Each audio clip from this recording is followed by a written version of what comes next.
An balma lamɛnnikɛlaw aw salam aleikum aw tulo bɛ arajo Bamako 24 de kan na ka bɔ Mali kɔnɔ na minnu bɛ k'an lamɛn jamana fan o fan jamana kɔnɔ ni jamana kɔ kan k'aw bɛɛ lajɛlen foni k'aw koɲuman dɔn aw sɔgɔlen b'aw ka arajo Mali la Bamako 24 min bɛ n'a bɛ kunnafoni latɛmɛ aw bɛɛ lajɛlen tɔgɔ la diɲɛ ma don o don a balimakɛ n'aw denkɛ Abdulaye Kulibali fɛ k'a sɔrɔ ɲɛmaaba n'i y'a sɔrɔ bɛ tali ka jɛjɛ sari la ale bɛ ka baaraw bɛɛ lajɛlen jateminɛ k'aw foni k'aw koɲuman dɔn faso kɔnɔ ni faso kɔ kan. Dɔɛrɛ taw ma k'aw sigi ni k'aw ka kunnafoni makɔnɔ kunnafoni ni dalilu don tiɲɛ ni ala ye siran kan kunnafoni gɛrɛgɛrɛ anw sigilen filɛ kɛnɛ kan. O de kan ka bɛn bi kunnafoni lasituma bɛ yen ntɛnɛn ye dɔ fana yɛrɛ bɛnɛ don fɔlɔ don bi ntɛnɛn bɛnnen bɛ nazarasa kalo 12 desanburu kalo don bi y'o tile 5 ye ka bɛn 2022 san ma farafin kalo min n'i y'a sɔrɔ lasiri fɔlɔ ye an balana k'a fɔ bi y'o tile 10 ye jate la san kalo 5 don hijira san 1444 saro dugawu de bɛ kɛ ala ka ɲɛ ka d'an ma bakurunba fɔla bi kunnafoni filɛ k'aw ladɔn k'a fɔ an ka jamana kɔnɔ na jamana ka sangura nata ye kalo 1 dɔɔni an bɛ don kɔnɔ la o musakaw olu borodara CNT ɲɛkɔrɔ ko kɛra cogo jumɛn la kunnafoni ye ɲɛfɔli k'o la an ka jamana kɔnɔ na lakanabaliya kɔni o waralen bɛ fan caman fɛ Masina marabolo kɔnɔ na Togolongorakaw fɛ sibirido denmisɛnnin dɔw ka taa se kɔrɔmuso cɛ olu yɛlɛla mugujugu kan n'o kɛra Soɲɛni ka maa 7 bɛɛ lajɛlen kɔni k'olu kasaraw ni na kunnafoni ye ɲɛfɔli k'o la o hukumu kelen kɔnɔ Yoroso marabolo kɔnɔ na bi dabɛ maaw ye sunɔgɔtu ye jumado marifatigiw kɛra Soɲɛni ka se ka marifa ci dɔ la ni ka k'ale sababu ye kunnafoni ye ɲɛfɔli k'o la farabugu datugulen san 2 bɔɲɔngo an balona ka fan bɛ domine ko bi ko kɔngɔ kɔni ani gɛlɛya o kɛra Soɲɛni ka musolaka dɔ olu lasirilen fɔ cogo la n'i y'a sɔrɔ muso lajɔlenw olu kɔni ka gɛrɛsɛgɛw tiɲɛna k'a sababu kɛ kɔngɔ ye kunnafoni ye ɲɛfɔli k'o la ninnu de bɛna ka kunnafoni kumaba ye bi k'a fara kunnafoni wɛrɛw bɛna fara nin kan lasɔn balimakɛ n'aw denkɛ Abdulaye Kulibali ala ka ɲɛ k'a d'an ma kunnafoni an b'a daminɛ k'a dɔn k'a fɔ alamisa don sariya kisɛ min bɛ n'i y'a sɔrɔ n'o kuntalen bɛ an ka jamana sankura min n'i y'a sɔrɔ kan ka na o musaka gouvernement bɛna baara kɛ ni min ye an b'a dɔn k'a fɔ musaka olu kɔni dantigɛra o kɛra gafe o gafe tun bɛ CNT ɲɛkɔrɔ minisiri b'an ka jamana kɔnɔ n'o ka baara ɲɛsinnen bɛ musaka kow ma ni sɔrɔ ale tun bɛ ni ka se ka i ka dɔn sariya kisɛ in ni ka se k'a lafasa CNT maaw a yɛrɛ k'a fɔ k'u kɔni y'u bolokɔrɔta kan a yɛrɛ k'a fɔ ko ɲinɛnzan kɔnɔ na nafolo min n'i y'a sɔrɔ baara bɛna kɛ n'o ye san nataw kɔnɔ 2023 kɔnɔ na k'o bɛ taa miliyari 2,000 ni miliyari 800 ni miliyari 95 k'o de bɛna kɛ sankura nata in a baarakɛ nafolo ye a yɛrɛ k'a fɔ ko n'i y'o da i ka dɔn k'a fɔ tɛmɛnen ma min tɛmɛna 2022 san kɔnɔ na k'a ka ca n'o ye miliyari 2,000 ani 647 o de kɛra o ye n'i y'a jateminɛ o b'a yɛrɛ k'a fɔ 100 saradala 990 bɔɲɔngo k'olu bɛɛ lajɛlen de farala kan jamanatigi dagayɔrɔ la yɛrɛ k'a fɔ n'i y'a sɔrɔ o ye présidence yɛrɛ ye nafolo kasa min na ye ko miliyari 16 dɔ faralo kan u bɛna kɛ san nata in baara kɛ jamanatigi ka dagayɔrɔ la min ye CNT yɛrɛ ye k'o bɔra 12 la ka taa miliyari 13 la a yɛrɛ k'a fɔ ko n'i y'a sɔrɔ nafolo ninnu bɛna kɛ ka baaraw bɛɛ lajɛlen ka se ka dɔ fara kɛtaw kan k'o y'a kunba de an bɛ dugawu kɛ min da ka d'an ka jamana na yarabi ala ka Mali bila o sira kan n'an bɔra ye jumado Yoroso marabolo kɔnɔ na ka na kuri ale yɔrɔw la Garanaya commune bɛ yen n'a bɛ wele ko Mao o commune kɔnɔ na min ye sifinaka dɔ ye kunnafoni na k'i ka dɔn k'a tun bɛ stage la n'o ye baara lakalan baaraw ye ka se ka baaradege baaraw kɛ gendarmerakaw dɔw ko k'olu ka fanfɛla la ni maa kofɔlen k'a natɔ la so nɛgɛ kanɲɛ 20 waatiw la ka bɔ Mao kunun kɔnɔ na yɔrɔ min bɛ yen n'a sɔrɔ n'a bɛ wele ko Naforola k'o yɔrɔ in yɛrɛ la kilomɛtiri 1 d'a ma sɔnni a ka se dugu kɔnɔ na k'u ye wulikajɔ kɛ marifatigiw ka se ka bɛn ka marifa ci a la u ma dan o ma dɛ ka tila ka gɛrɛ a la kunkolo yanfan k'a bɛɛ lajɛlen kɛ i ka dɔn k'a fɔ marifakisɛ ye ko fo ka taa kunkolo yɛrɛ kɔni k'o tiɲɛ a kasarera ni na o kɛra jumadon nɛgɛ kanɲɛ 20 waatiw la fo ka taa se sibiri ma sibiri dɔw kurikaw olu ka lakanaba minnu bɛ kɛra gendarmenaka minnu bɛ olu ka ɲɛma sebe ale n'a ka maaw nana fure in kɔni ta ni ka taa n'a ye maa caman ka fɔ la bi ko kɔnɔdimi ye basa sɔrɔ a kɔnɔ kan nin bɛ kɛ waati min o y'a sɔrɔ lakanabaliya kɔni bɛ yen nka nin kɔni kɛlen maaw kɔni ka jasira bonya kosɛbɛ ko yɔrɔ ninnu na bi ni fɛɛrɛ ma tigɛ e ka dɔn maaw kɔni dabu ye sunɔgɔtu ye bɛɛ sirannen bɛ su ni tile wa don o don e ka dɔn olu tulo b'a la de ko lakana bɛ ka sabati nka gɛlɛya kɔni bɛna ɲini ka se ka maa caman kɔni ka se k'u ja sira yɔrɔ la fo ka sigi nɛgɛ b'u la an bɛ dugawu kɛ jamana in basigi na lafiya o bɛna sira min fɛ ala ka Mali basi n'an bɔra ye an balɔnna k'a fɔ Togolongorakaw fɛ Masina marabolo kɔnɔ na kɛrɛnkɛrɛnnenya Kolongo commune kɔnɔ na a yirala k'a fɔ min ye sibirido ye wulikajɔ kɛbaw u nana mugujugu ni kana don dugu yɛrɛ da la pɔn dɔ kɛrɛfɛ min ye du kelen kɔnɔ ye Kulubalilakaw ka du kɛrɛnkɛrɛnnen ka dɔn k'a fɔ denmisɛnnakaw olu de bɔra k'a fɔ kalante sibirido k'u bɛ taa masaw ka jabafuru la ka se ka taa baara dɔɔni kɛ u bɛ warimisɛnnin min sɔrɔ o la u bɛ sɔrɔ ka o kɛ lakɔlita wari ye o de taama senfɛ u bɔra dama u denmisɛnnin maa 5 ani muso 1 n'o ye dukɔnɔmuso yɛrɛ ye o n'a den bɛ a 7 in na o waati min n'u bɛ ka taa u n'u kɔrɔmuso cɛ u n'o ye ɲɔgɔn ye u bɛ wotoro la u bɛ taa k'a bɛ taa ka dɔgɔ ta ka na u bɛɛ donna wotoro kɔnɔ u ye dɔɔnin kɛ dama u taara yɛlɛ mugujugu kan ka se ka mugujugu kɔni k'a pɛrɛn an b'a dɔn k'a fɔ ni wotoro ye a ma 7 bɛɛ lajɛlen hali u kun di dɔn ka bɔ ɲɔgɔn na o kɛra waati min na wele bilala min ye jamana lakanabɔ olu kɔni nana ka se ka na manunu ka n'u tɔmɔ ka fara ɲɔgɔn ka se k'u janaja kɛ yaasa ka prévenir d'a ma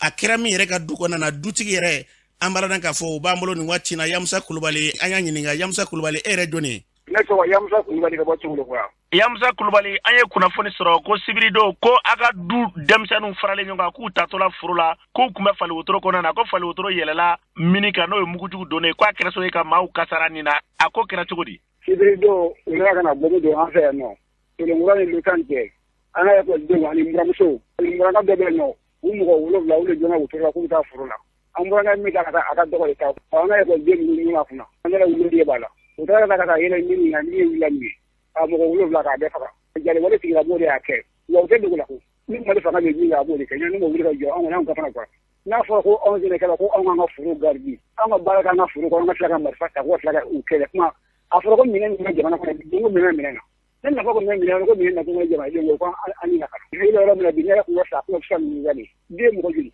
mɔgɔ 7 dugu kɔnɔ ekɔlidenw ani an buramuso ani an burankɛ u bɛɛ tora mɔgɔ 7 dumuni fɛn tɛ to ni yɛrɛ da man kan faamaw sigilen ko an ka jamana kɔnɔ an ka jamana kɔlɔsi n'u cayara yɔrɔ an ɲɛ b'u la ne aw ɲɛ b'u la aw tɛ kɛ fɛn b'u la ko aw ɲɛ b'u la o fɛn ɲɔgɔn ye ne nafa bila dɛ ne fɛn wɛrɛ bɛ ne ka fu ye min tɛ tiɲɛ o kana se tigɛ kan yɔrɔ kana tigɛ kan o kana ka n'a lajɛ o k'a y'i ɲɛna n'u sera anw fɛ hali bi bon minnu na an b'a bɛɛ juru la an ka mɔgɔ bɛ ka fara kan an ka mɔgɔ bɛ ka fara kan anw bɛna ka cogo di a kɛra sibiri sɔgɔmada fɛ 8 heures ni 9 heures cɛ Mali surasiw nana wa surasiw nana fa ni wele k'a fɔ wa min ye don maa fɛ an ka mɔgɔ yɛrɛ la ka k'u faga u ko an kana jɛnɛja kɛ u bɛ na an y'u makɔnɔ u nana fo kana ka na se a bɛ yɛrɛ waati u nana ka na su ye an ye jɛnɛja kɛ an y'a jɛnɛja y'u kɔ don sara an ka an ka so ko mugujugu in jugajugu fɛ ko hali u su kun di dɔn ka bɔ ɲɔgɔn na o kuma ye tiɲɛ ye wa o ye tiɲɛ n tɛ se ka mugu foyi kelen ma ko nin ne de u kun di dɔn ka bɔ ɲɔgɔn na k'a bɛɛ tigɛ hali bi ni sera foro kɔnɔ a joli tɛ dugu la nin kɛlen u nana u ye mun fɔ aw ye ko an ba sigi ko ni Ala sɔnna k'a ɲɛ bi anw ka den na ka fɔ mɔgɔ bɛna bɛn an k'an ba sigi ne ma dɔn k'a fɔ basigi jumɛn bɛ tɛmɛ o kan bilen baara kɛ ka anw ka commune n'a bɛ kɛ ka commune kɔnɔ anw t'a kalama anw dugu damadɔ de ye ne ka anw de tɔɔrɔ k'anw de lafiya k'a minɛ a wɛrɛ cogo ye mugan ye kan k'an de lafiya ne baara bɛ kɛ kuma u tɛ ne baara k'aw fɛ u juma kana kan sigi an fɛ n'i y'an ye mugu ci anw ka jamana de kɔ u ko u tɛ fɔrɔna fo anw de kɛ fɔrɔ kan anw k'an di fɔrɔ kan anw fara jamana kan o tuma jamana ka lɛnɛ jɔyɔrɔ b'a la jamana ka ɲɛɲini an kɔnɔ ganna ani dɛmɛ min kan u k'an dɛmɛ an kɔnɔ gɔni don mɔgɔ ka ɲɛmɔgɔ mɔnɔ filɛ bɛɛ kamana de kɔnɔ bɛɛ jigin kɛra maa si maa deli k'a fɔ nin bɛɛ kɛ an bɛɛ kun dala denw na ye an dɔrɔ dɛ n bɛ se ka fɔ an dɔrɔ la an balona k'a fɔ ni tun ye Yamusa Kulubali ka min fɔ ni ko Jawaja lakanabala kɔni a waralen bɛ kosɛbɛ kosɛbɛ tiɲɛ yɛrɛ ni Ala ka kan ma a b'i yɛrɛ ɲininka dabaliban ko de don su ni tile nin kɛra yan sanga ni waati bɛ le kɔnɔna sigida la maa caman b'a kunnafoni minnu di o de ka yira ka fɔ yɔrɔ dɔɔni bɛ n'u yɔrɔ dɔɔni bɛ mun na u tɛ kɛlɛ nin ye dabaliban ko de an bɛ dugawu kɛ Ala kan ka jamana ni ka basigi n'an bɔra ye an b'a lɔn k'a fɔ kiiri tigilamaw ka doni min n'i y'a sɔrɔ n'o baaraw bɔra ka kɛ hali n'i y'a sɔrɔ kɛrɛnkɛrɛnnenya i ka dɔn k'a fɔ min ye magistrat olu kɔni ye fɛn kɛ kɛrɛfɛdɛn nka n'a tabalele kɔnɔna na a laadaw la tilenna o min kɛra min ka dɔn k'a fɔ Cour suprême ale secrétaire général kɛrɛnkɛrɛnnenya n'i y'a sɔrɔ bɛ tali kɛ Bakari Gisse ale b'a ɲɛfɔ an ye an ka lamɛn. Kulu fɔlɔ ye mun ye gɛlɛya jumɛn bɛ jamanaden bolo ka se ka se kiiriso la walima i hakilina ka don kiiriso la gɛlɛya filanan ye kiiri yɛrɛ an ka jate la a ma faamuya jamanaden fɛ alors que kiiri bɛ tigɛ jamanaden de tɔgɔ la mais ni fɛn bɛ k'i tɔgɔ la n'i m'o faamu o ye gɛlɛyaba dɔ ye donc an y'o gɛlɛyaden ninnu ta kelen kelen k'olu fɔ walasa mɔgɔw ka se k'a faamu parce que an y'a jateminɛ pour i ka se ka don kiiriso la walasa ka se ka kiiri lasɔrɔ k'a fɔ o de ka gɛlɛn ni fɛn bɛɛ o de y'a to an y'a fɔ kiiri ka jan jamanadenw na donc an bɛ se ka fɛɛrɛ minnu tigɛ sisan walasa kiiri ka se ka surunya ka nɔgɔya jamanadenw bolo normalement tribunal o tribunal i b'a sɔrɔ journalistes ka bureau kan ka sɔrɔ yen nɔ fɛn fɛn ye kiiriko ye a la olu kan ka se k'o ɲɛdɔn k'a sɔrɔ u ma gɛlɛya sɔrɔ a la mais an bɛ yɔrɔ min na ko sisan nɔ n'i wulila k'i bɛna se Cour suprême yɛrɛ la k'a fɔ k'i bɛ kunnafoni sɔrɔ yan nɔ a ma nɔgɔn o ye sariyaw yɛrɛ n'u cogo ye donc an ka laɲini ye yɛlɛma ka se ka don bɛɛ la walasa mɔgɔw k'a dɔn k'a fɔ kiiri ye olu ka kiiri de ye n'i ye Gawo région ta sisan nɔ pour que ka bɔ tribunal dɔ la ka taa tribunal dɔ la kilo 200 ni kɔw b'u ni ɲɔgɔn cɛ cour d'appel mun bɛ Bamako yan sisan nɔ o de ye Segu région ani Bamako région ani Sikaso o bɛɛ kiiri bɛ na cour d'appel kelen de la yan nɔ bon mɔgɔ dɔw bɛ i b'a sɔrɔ furu kiiri b'u bolo fɛn wɛrɛ kiiri b'u bolo yan'u ka yan lasɔrɔ gɛlɛya sugu bɛɛ don donc an ka laɲini dɔ ye kiirisow ka caya laɲini dɔ wɛrɛ fana ye kiiri ka suma dɔɔni mais o tɛ dɔ wɛrɛ fana puisque ni tribunal man ca mɔgɔ damadamaw de bɛ baara kɛ yen nɔ diyagoya kiiri bɛ sumaya n'i ye kiiriw ta fana i b'a sɔrɔ wari tɛ mɔgɔw kun n'i ko k'i ka kiiri wari bɛ sara furusa la sisan nɔ i wari mun sara tribunal la consignation wari mun sara ICOE o ye ka taa papier di furu mɔgɔw ma ka tila ka ni kiri banna papier mun bɛ ta ka taa notifier o fana bɛɛ y'a fɛn de bon ni dun ye Mali jateminɛ an ka jamana ye fantan jamana de nin wari bɛɛ tɛ an kun ani avocat sara tɛ mɔgɔw bolo fɛn mun bɛ se k'o gɛlɛya bɔ mɔgɔ kan o ye assistance judiciaire assistance judiciaire a bɛ n'a fɔ bureau dɔ sigilen bɛ mun bɛ mɔgɔw dɛmɛ ni cogoba tɛ mɔgɔ minnu bolo mais loi mun tara pour que ko assistance judiciaire yɛrɛ sigi o loi in yɛrɛ dɔɔnin tɛ hali sariyatigiw yɛrɛ fɛ kuma tɛ avocat ma donc o n'a gɛlɛya caman caman don an balodan k'a fɔ ni tun ye Bakari Gise ni tun y'ale kan ye u y'a fɔ cogo min na yɛlɛma ka don kow kɛcogo la n'o tɛ tiɲɛ na ala ka kan fandanjo tɛ kiri la dɛ n'a fɔra i bɛ kiri yɛrɛ kɔni ɲɛkɔrɔ anw ka jamana kɔnɔ na ka ban kiri caman bɛ yen sɔnni a ka tigɛ maaw yɛrɛ b'a fɔ ko nin kiri in jaabi ye nin ye k'a sɔrɔ kiri yɛrɛ ma tigɛ fɔlɔ o ye dabalabanko ye kiri tigilamaw yɛrɛ kuma caman u bɛ bɔ k'a fɔ k'a yira ko ni ala sɔnnama kiri kɔni ko yɛlɛmaw kan ka don a na yɛlɛma ye donbaliya o bɛ fan jumɛn de fɛ an bɛ dugawu kɛ n'o sɔrɔ yɔrɔ min na k'u ko ta ka bɔ yen joona sango kiri bɛɛ lajɛlen ka jaki yɛrɛ kɔnɔ an bɛ dugawu kɛ ala ka kɛ ten n'o tɛ kiri kɔni k'a ye maaw kɔni n'u tɛ faamuyali sɔrɔ kiri la walima u tɛ sɔn kiri a tigɛcogo ye a bɛ kɛ sɔrɔ ne ka fujeni ne ka dɔn maa caman dusukun na an bɛ dugawu kɛ ala ka kiri ɲuman bɛ an ka jamana k'a basigi n'an bɔra yen jɔnya tɔgɔla don o ɲɛnɛmayara kɛrɛnkɛrɛnnena an yɛrɛ ka jamana kɔnɔ na o dɔgɔ furancɛ in kɔnɔ na kɛnɛ in sigira kɛnɛ in yɛrɛ jɔnya yɛrɛ a kɛlɛli mun ni mun de kan ka kɛ min ka dɔn k'a fɔ jo sariya o kulu min bɛ yen n'olu ka baara ɲɛsinnen bɔ kɛlɛ ma o ɲɛma n'i y'a sɔrɔ maître Mokhtar Mariko ale b'a ɲɛfɔ an ye an ka lamɛn. An ye wulikajɔ de kɛ fɔlɔ parce que u kan ka segin Mali sariya sɛbɛn dɔ kan n'u b'a fɔ ko code pénal a ye wulikajɔ kɛ sani sariya ka ta Mali kɔnɔ ka jɔnya nin kɛlɛ o code pénal nin kɔnɔ u ka jɔnya ani waliya fɛn fɛn nɔrɔlen don jɔnya la ani baara minnu bɛ an yɛrɛ ka laadabolo fɛ n'u bɛ ka a kɛ sisan Kayi mara la u ka fɛɛrɛ kɛ ka nin bɛɛ ɲɛgi pour que jɔnya nin bɛ se ka dabila parce que min bɛna kɛ kɔdi kɔnɔ a bɛɛ dafalen tɛna k'o kɔnɔ parce que jɔnya ni waliya caman b'a la a bɛ se ka kɛ mɔgɔ feere ye a bɛ se ka kɛ ka musow bila waliya dɔ la minnu ni an ka laadaw tɛ taa baara kelen fɛ denmisɛnw ka baara bɛ se ka k'a la ka furu fana jagoya siri ani ka denw ta k'u don jagoya kɛlɛ la nin bɛɛ bɛ jɔnya waliya la an b'a fɛ de jamana ka sariya ta nfɛlen filɛ ka minnu waliya minnu fɔ sisan olu bɛɛ ka ɲage a kɔnɔ sinon code pénal ta kɔni an bɛna faamaw fo la parce que u b'a fɛ ka segin o kan k'a jira k'a fɔ jɔnya ni u bɛna kɛlɛ Mali wililen don a ko ma an b'u faamaw fo o la an balodan k'a fɔ ni tun ye maître Mokhtar Mariko u y'a fɔ cogo min na an bɛ dugawu kɛ yarabi ala sariya min n'i y'a sɔrɔ u kan ka ta ka buna adamadenw lafiya o wulikajɔ min bɛ sen na ala ka sabati n'an bɔra ye an balodan k'a fɔ farabugu minɛnen san 2 bɔɲɔnko bɛɛ lajɛlen de bɛ k'i da fɔ farabugu taara dɔw fɛ k'a kɛ jagokun ye ka farabugu ta k'a yira ko farabugu libéré la hali ni ko farabugu ma libéré u b'a f'i ye que est-ce que yalima Mali e b'a kalama walima i t'a fɛ ka kɛtaw fɔ k'a sɔrɔ maa si tɛ ka farabugu dɔn ka tɛmɛ farabugukaw ka kɛrɛnkɛrɛnnena an yɛrɛ minnu bɛ kuma na nin ye farabugu sigimɛ cogo min na a b'an tɛgɛ kɔnɔ de nga su ni tile farabugu yɛrɛ kuma yɛrɛ bilala gɛlɛya bɛ nin kɛnɛ maaw fa farabugu an bɛ don min ko bi jamana tun bɛ to ka taa suma dɔ d'u ma n'a taara n'u y'a tila du ni du dɔw tile 10 dɔw tile 5 u bɛ to ka taa avion na waati ni waati fo nin yɔrɔ in na jiko tɛ dɛ sira de ma se ka bɔ fiyewu farabugu yɛrɛ a kolilen don jadiwala tigilamɔgɔ kɛrɛnkɛrɛnnen na olu bɛ farabugu da fɛ hali u ti dogo an ka lakanabaa dɔw bɛ farabugu dugu kɔnɔ na n'o yɛrɛ kun tɛ ɲamu ye dugu kɔni ka se ka wuli ka bɔ yen nka u n'a tabalen kɔnɔ farabugu tɛ se ka bɔ ka taa yɔrɔ si ka taa lama kɛ dɛ dumuniko b'u la u kamana gannen bɛ farabugu an ye kunnafoni sɔrɔ ko dɔgɔ furancɛ yɛrɛ kɔnɔ na k'i ka dɔn an balaka dɔw ka u y'u yɛrɛ sɔrɔ nka i ka dɔn denw kɔni ka sɔrɔ kɛ kɔngɔ ye gɛlɛyaba donna kow la yaasa ka nin pɛrɛtigɛ d'a ma farabugu musow faralen bɛ ɲɔgɔn kan u kamana gannen u b'an bolo nin waati na nɛgɛ kan an k'u yɛrɛ lamɛn. Ne ye Fana Tangara ye ka bɔ Farabugu. Fana Tangara Farabugu bila ma ko gɛlɛya jumɛn de b'aw kan ye? Ko de bɛ na aw ba n'u mɛnna dumuni d'a ma bi ni sini kɛra ko ni dumuni ma di Farabugu bi su bɛ bɔ. Banabaatɔ mun bi a ka ca maa 50 a y'a kɔ fila na dɔ kɛra dɛ Farabugu san joli bi nin dugu belebele an de ko an bɛ faso fɛ an b'o di degun kɔnɔ a y'a lajɛ dɛ n'o tɛ ni marifa ma va kɔngɔ b'a va foyi t'aw fɛ yan nɔ aw ni safinɛ cɛ kalo kelen muso i y'o kɛ i mɛn ko ni safinɛ i mɛn sa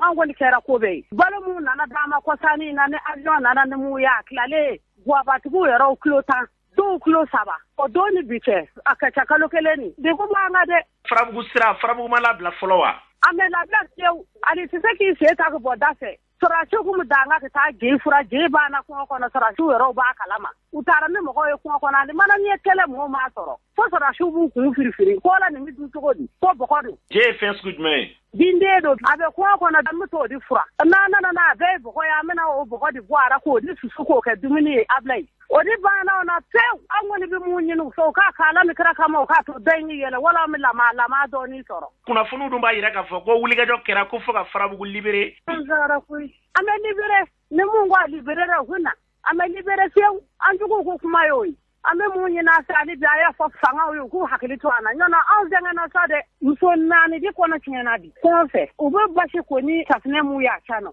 wallahi mere be ka fonye jidira madama mu sigile be ya bino tara kana ku medum so sigile fiat na ubeke kashi anda ngejele de ni mobilite wala aviota ndi fu isoro na fara ko ke kala duru ni kala wora ke oti dwaka abo bo mini sala go point madama mu fa ya kama ngola la medele ka no anai wada bo tofle ko ka ne kuote onga cha dogo ku yebi shi ko na da minena ngam galo wora na di dumini ni nano na fosisa ajara nya koi ga banana bana ba to ko ni biya yere de sigi me ke mission yere de kono du so mbake kashi ubanga ba no fa ko to kuma kan la ba mu bena fe mali fa ma wi fara bu de mena yu seke nga ka kala ni kra kama ka ngisra imbo ukuna dumuni dama na nya bikati shini ka ko ni dumuni mena dauma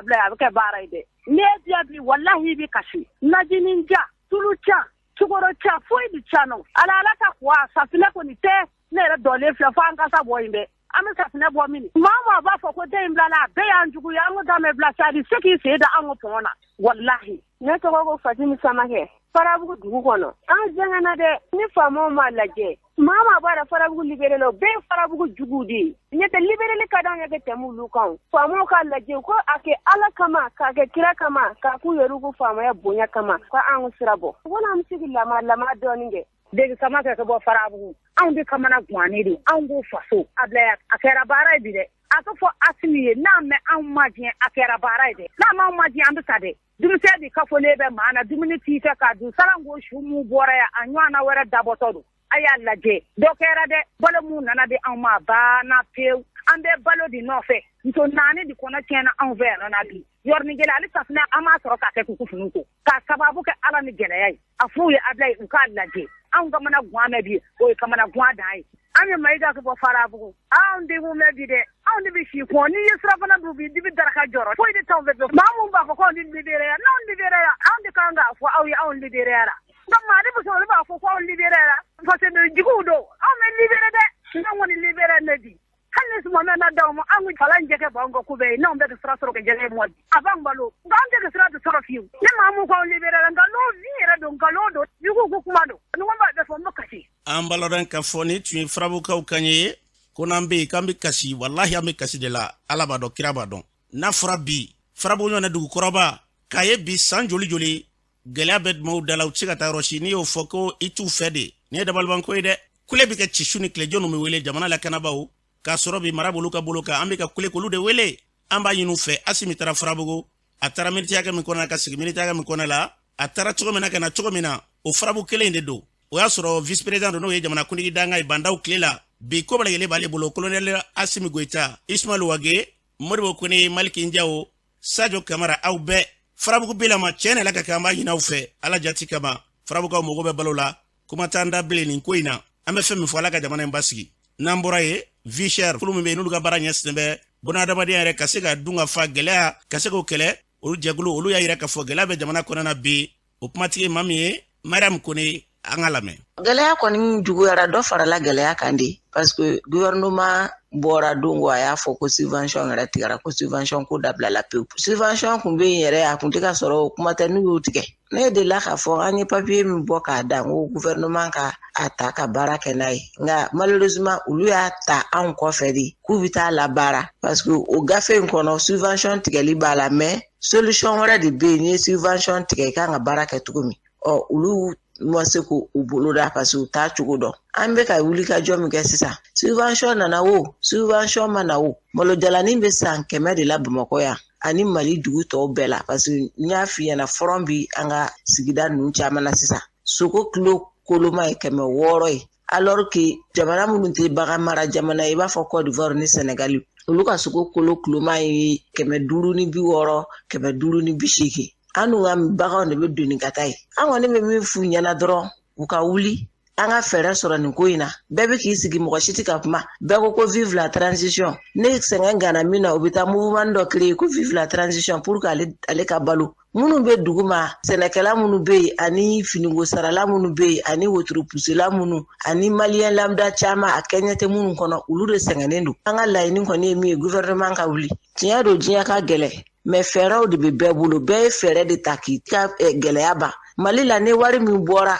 ko wari ka don fɛn min na o tɛ don da fɛ wa ni fɛn min sɔngɔ yɛrɛ la o tɛ jigin an balodan ka fɔ ni tun maram kone kan ye an bɛ dugawu kɛ jamana in yɛrɛ bɛ ala ka basigi n'an bɔra ye baraji belebele dɔ n'i y'a sɔrɔ baaraw kɔrɔmu karila kɛrɛnkɛrɛnna Kayi marabolo kɔnɔ na Mali ni jamana damadɔ an kɛrɛfɛ jamanaw olu ka bolo di ɲɔgɔn ma don baraji yɛrɛ k'a bɛna baara caman kɛ sango bi kuranko yɛrɛ ka se k'o yakubaya o bɛna k'a fɛ jiko kɔfɛ a baaraw kɔrɔmu karili sen fɛ ministre bɛ n'i y'a sɔrɔ n'o bɛ tali kɛ Lamɛn Seydou Traoré la o min y'an ka kuranko ni jiko ministre ye ale ɲɛfɔli kɛ baraji kan an ka lamɛn. An nisɔndiyalen de bɛ yan bi ka sababu kɛ an bɛ kɛnɛ min kan bi o ye Guyina n'o ye baraji ye mun bɛ kuran di an ka jamanadenw ma an b'o o inauguration na. Guyina baraji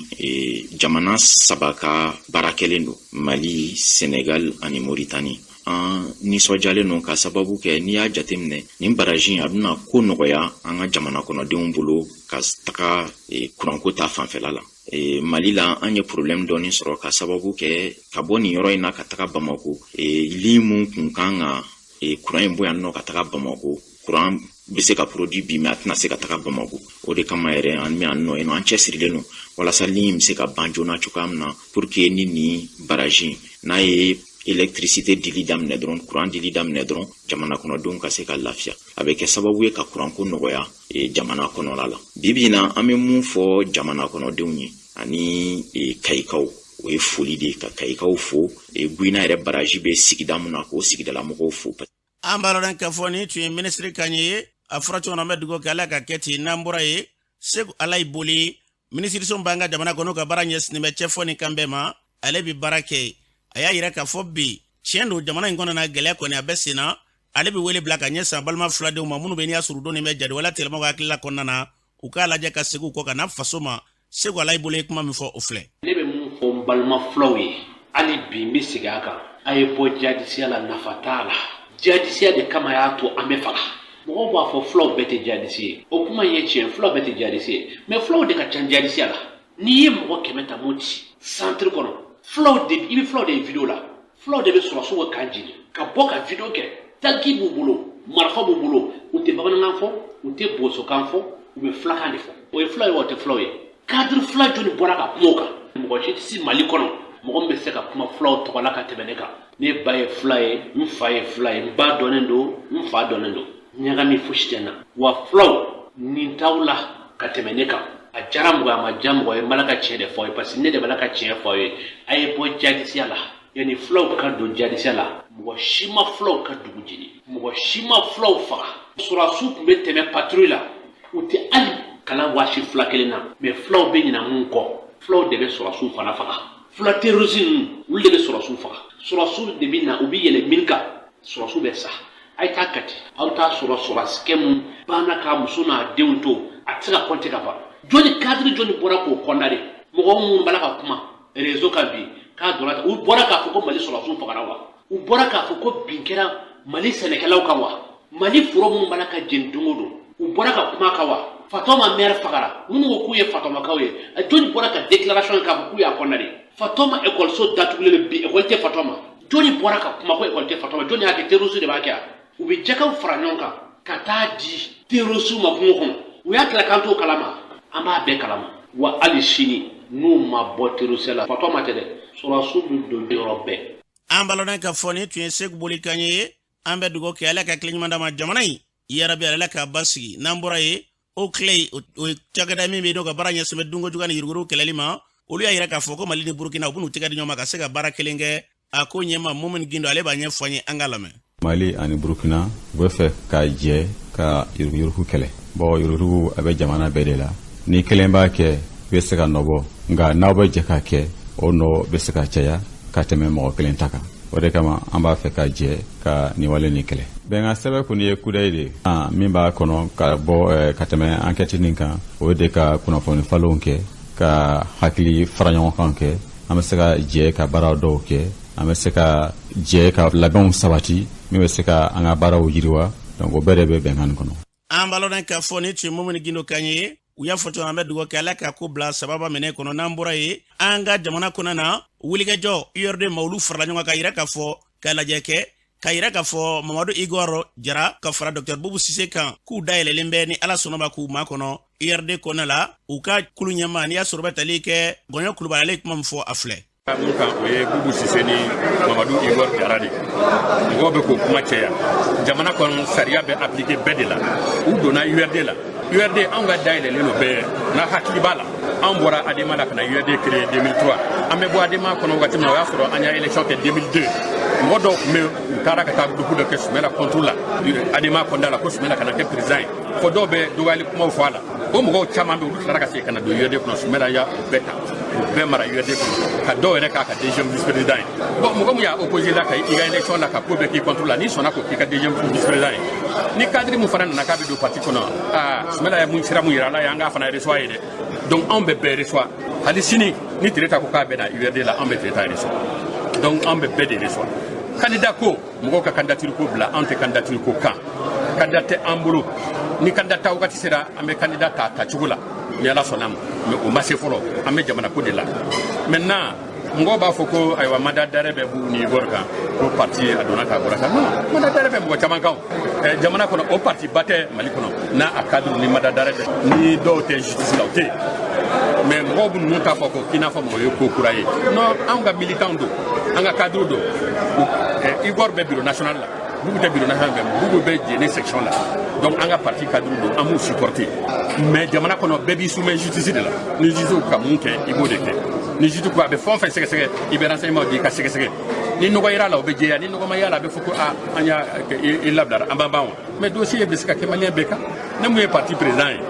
ne tɛ justice la ne yɛrɛ ma bɔ k'o fɔ wa donc o t'a tiɲɛ mais tant que a ma k'i sɔn ye siga mana k'i la i bɛ justice la mais n'a ma k'i sɔn ye i yɛrɛ ma i b'i ka yɛrɛma hɔrɔnya sɔrɔ. An balɔdɔn k'a fɔ a fɔra cogo min an bɛ dugawu kɛ fɛn fɛn bɛnɲɔgɔn ye min da ka d'an ka jamana Ala k'an bilo sira kan n'an bɔra ye capital pulaku kɛrɛnkɛrɛnna ko sigafo bɛ senna kamalen sangajan min ye jamana yɛrɛ u ka wulikajɔ kɛ ka se ka marifa kɛ marifatigi kelen de ye n'o ye jamana lakanabaaw ye u y'a yira k'a fɔ wulikajɔ min bɛ senna Sambour Diallo ni waati na ale b'an bolo nɛgɛ k'a fɔ Moti marabolo kɔnɔ na baaraw bɛ cogo min na a b'a ɲɛfɔ an ye an k'a lamɛn.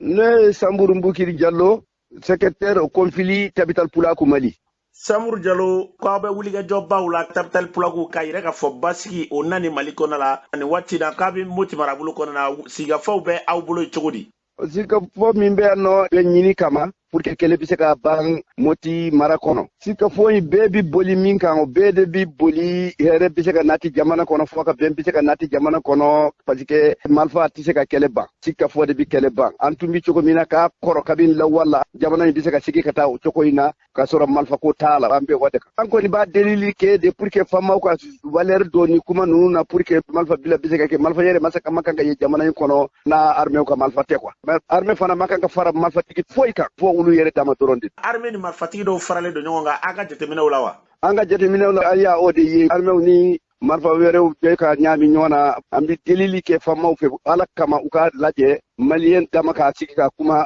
marifa yo marifa maliyɛnw ni armée ye olu bɛɛ ka sen bɔ la marifa ka to faamaw dɔrɔn de bolo o de bɛ kɛlɛ ban et puis u k'a to an yɛrɛ dama ka sigi ka kuma quoi o de bɛ na ni bɛn fana ye. N'a y'a sɔrɔ jamana in tɛ capital pulaku faamu a bɛ sɔrɔ kɛlɛ banna ka sɔrɔ bi tɛ parce que capital pulaku o tɛ fulaw dɔrɔn capital pulaku kɔnɔ siya bɛɛ de b'a kɔnɔ an tɛ kɛlɛ fɛ an tɛ foyi fɛ fo jamana ni ka se ka nɔkɔrɔ la hɛrɛ la. Capital pulaku kɔrɔ ye di. Capital pulaku kɔrɔ ye min ye hɛrɛ dɔrɔn de politique t'a kɔnɔ n'a kɛlɛ nana wajibi dɔ an bɛ da dɔ la an tɛ da dɔ la ni marifa ye an tɛ da dɔ la ni bere ye an tɛ da dɔ la ni kɛlɛ wɛrɛ ye an bɛ da dɔ la ni an ka da ye pour que kɛlɛ bɛ se ka ban jamana in kɔnɔ cogo min hali min tɛ fula ye an tɛ se ka fulaw ta d'a ma ka siya tɔ ye quoi an bɛ mun nɔfɛ ala kama an ka lajɛ an ka sigi an nɔkɔrɔ la an bɛ o de ɲini. Dɔw ko ko jadewala tigilamaw kɛmɛ sarada la k'a fanba ye fulaw de ye o kuma in capital pulaku bɛ jaabi jumɛn dɔw la. O bɛ an ka faamu cogo la jamana in bɛ ka nkalon ta ka ɲɛsin fulaw de ma parce que kɛlɛ in nana ka sɔrɔ fulaw kuntala u jeni kala do mina na ka soro jamu were ba bula ezike malfatara ka nyesi o tigi makufa fulaw ko ni bala kacha me jeni kala chama mina na ka soro jamu were bula minti fulaw e ba don ne ba don gouvernement ba do be ba don fana ko ni fulaw ma damine me bibi na fulaw bala me o tina ke sababu ye ka fo anga nyesi fulaw ma doron o ko were de tele pampe yoro aka gele fana ka soro netara nga nebita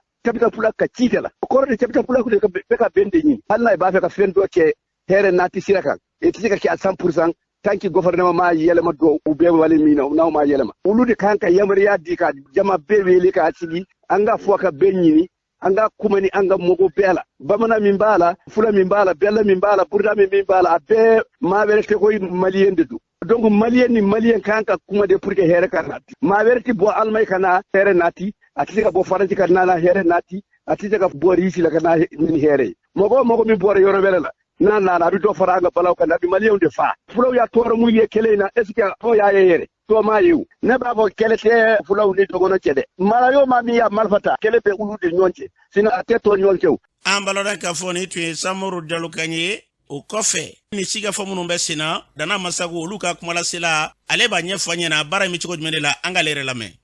ne maniki jongo ka bo soma dugu dana ambasago kuma kela dudu ambe ka kuma do de me bololo sira santé en global la fana absoni do ka kuma ko ale yala la fama bonda o kono pour que dozo bise ka désarmer chugomi anyo do fo ngalon tigi ka kuma mana cheya ni tigi ko ati kuma ni ma farati doron ngalon tigi ka ngalo abi ka chembe ni amena ka foko dozo ka marfa ka désarmer mais au terrorisme nunu ka marfa ka désarmer ko kuma te ka da mun kan bon ani terrorisme nunu ni bengan bi ka tena ani ɲɔgɔn cɛ olu bi min fɔ anw ye aye marfa bla aw ka marfa to anw bolo hali ni fama i bade do i sinji do tanke ni mari armée do an b'a da ka kantigɛ e yɛrɛ jɔlen ɲɛna e da t'a la olu ka cadre minnu bɛ ni olu ko olu ye maire walama fula ɲɛmɔgɔ minnu bɛ yen ni olu fana bɛ kuma o da bɛɛ bɛ file kelen de la parce que ninnu ko donsow ka marifa a y'a bila a ka bɔ ani faamaw cɛ o fula cadre fana b'a fɔ de donsow fana ka marifa ka binne o la o kɔrɔ b'a jira de a ye bɔ hali bi o ni faamaw de cɛ bamakɔkaw to k'o yɔrɔ faamu e da bi nɔrɔ anw ka marifa bila ko kuma de kan terroriste minnu bɛ ka mali halaki e ko olu ka marifa bila ko kuma ti fɔ e fɛ abada k'a sɔrɔ aw kɔrɔw aw dɔgɔw aw denw de b'a la hali juma don o taara 20h waati de ka taa piro attaqué olu donsow ɲɔgɔn sɔrɔ mugu la an ka mobili dɔ minɛ yan karo mɔgɔ 80 ani mɔgɔ 5 Abdulaye Kulubali o y'a bɛɛ tunu mais mobili an y'a négocier million 17 an ma kuma nazara bilen fɛ koyi an kumana mɔgɔ min fɛ Abdulaye Kulubali an b'a dɔn an ye million 10 kɔ de d'u ma an ka mɔgɔ hali sini sɔgɔma an b'a sɔrɔ Abdulaye Kulubali u kɔrɔ ni u dɔgɔ ni u denw de b'a la mais u t'a fɛ a ka dɔn e ko e tɛ terroriste tɛ e ka mɔgɔ ye o terroriste kɛlɛli kama e ko donso ka marifa ka minɛ terroriste fana bɛ tila ka o kuma kelen de fɔ a ye marifa bila a ye bɔ an ni faama cɛ o bɛɛ da bɛ file kelen na n'o solution b'o bolo ka na an ka dugu sécurité yafa ti problème an bɛ marifa bila kɛ bari an b'an ka dabakala de dɔn mais o ti kɛ fiyewu olu bi da Bamakɔ tabitali fulagu kun ye wulikajɔba kɛ ko bɛɛ lajɛlen ka se k'i tɛgɛ di ɲɔgɔn ma ka marifaw bila u selen aw fɛ yen nɔ a bɛnna mun kan ani olu kumana u ko olu mago bɛ basigi de la bon anw kɔni y'a yira k'a fɔ anw donsow anw de filɛ nin ye anw kɔni ka ko ka nɔgɔn aw ka taa aw ka marifatigi fɛ aw ka anw wele an ka sigi bɛɛ lajɛlen ka marifa bila n'o tɛ jamana in sɛgɛnna sa mali armée mɔgɔ tɛ se k'o faga ka ban koyi min bɛ a k'a fɔ a ka denmisɛnninw ye u ka marifa bila n'o ye marifa bila an fana bɛ marifa bila jamana ka lafiya mais marifa ka to olu bolo dalu jumɛn na k'a fɔ an ka marifa ka bɔ an bolo olu nana ni hakilila min ye olu nana ni baganko kuma de ye k'a sɔrɔ bani hadamadenw bɛ ɲini k'a fa ka ban olu ka sira t'o la dɛ olu ɲɛ bɛ bagan de la ko pour que olu ka bagan ni o bɛ se k'a ye k'a bila cogo min an ko aw ka denmisɛnninw n'o tɛ dɔgɔnɔdugu attaqué n'o tɛ bamanandugu attaqué n'o tɛ mali armée attaqué n'o tɛ maga an ka bagan na n'o sera ka jɔ o garanti la Abdulaye Kulubali anw ko anw tɛ maga u ka foyi la wa kɛlɛ t'an ni ɲɔgɔn cɛ ko olu de tɛ se ka jɔ o garanti la u y'anw daminɛ ni kuma min ye o ye nin ye maliki jɔngo munna ani jadi wala tigilamaw bɛna ɲɔgɔn sɔrɔ kuma o kuma a b'a fɔ ko fulaw mun de la a b'a fɔ ko fulaw k'a sɔrɔ siyaw ka ca jamana kɔnɔna na Abdulaye Kulubali an b'an kɛlɛbaga dɔn dɛ Abdulaye Kulubali sen dɔ fɛ anw ka kan bɛɛ balagina de o nana Abdulaye Kulubali o don moto 70 ani mobili 4 o de nana an attaqué Abdulaye Kulubali an wulila an ye mugu ci ɲɔgɔn na o don u taara ka su min to yen a ye kalo fila jalen de kɛ ne bamuso ka so ne b'a fa dɔn ne b'a ba dɔn fila den don ne b'a dɔn Abdulaye Kulubali an tɛ gari da o kan koyi et puis fana mɔgɔ minnu bɛ k'o de ye diinɛ jaatikɛlaw ye minnu bɛna wajibi k'an ka misiri la Abdulaye Kulubali filaw de don ni an ka mɔgɔ minɛ na n'an b'a négocier an bɛ mɔgɔ minnu négocier an ɲɛ b'a la Abdulaye Kulubali filaw de don Kurumali ni Jɛnɛ ka taa se Ɲɔrɔ o bɛɛ lajɛlen ɲininka an bɛ ka an ka accord ko kuma kɛ ni mɔgɔ minnu ye a bɛɛ ye fila de ye an b'a dɔn de an wolola ɲɔgɔn kan an mɔna ɲɔgɔn kan de bɛɛ lajɛlen bɛ ɲɔgɔn dɔn o kuma maa wɛrɛ tɛ yen Jadawala tigilamaw la ni marifaw b'olu bolo ni filaw tɛ wa Abdulaye Kulubali u ka dɔgɔ dɛ jamu ko de bɛ maliyɛn kamana gan an fɛ yan n'i donna gurupu kɔnɔna na a bɛ fɔ mɔgɔ dɔw ma ko fila jɔn siya bɛɛ b'o la jogo wɛrɛ to o la ni ninnu jogo tɛ n'olu bɔra ka u ka jamu fɔ e b'a miiri k'a fɔ nin kɔni ye dɔgɔnɔ jamu ni dɔgɔnɔ don bilahi dɔgɔnɔ tɛ ale b'o ka yamaruya de kɔnɔ fila bɛɛ tɛ jadisi ye an kɔni b'a dɔn an kɛlɛbaga jadisiw ninnu an kɔni ɲɛ bɛ mɔgɔ min na fulaw de don o t'a jira k'a fɔ fila bɛɛ ye jadisi ye dɛ mais an b'an kɛlɛbaga dɔn Abdulaye Kulubali mɔgɔ ninnu ni anw cɛ an bɛ ɲɔgɔn dɔn kojugu mais dunanya de bi fɔ pour que ka fanga d'u ma dɔgɔnɔ ni fila de bi fɔ pour que ka fanga d'u ma Kurumali ni Jɛnɛ bɛɛ bi gɛlɛya kan dɔgɔnɔ tɛ yen koyi Burukina bi gɛlɛya kan dɔgɔnɔ tɛ yen koyi dɔgɔnɔ dama tɛ koyi bamananw bɛ yen u b'a dɔn min bɛ yen yɛlɛmani dongo min kɛra Kayi mara la i ka yɛlɛmanikaw ɲininka n'a sɔrɔla mɔgɔ minnu don o b'a dɔn minnu bɛ k'o kɛlɛ an b'a lɔn k'a fɔ ni tun ye Maliki Jɔngo ni tun ye Ale Kaɲe ye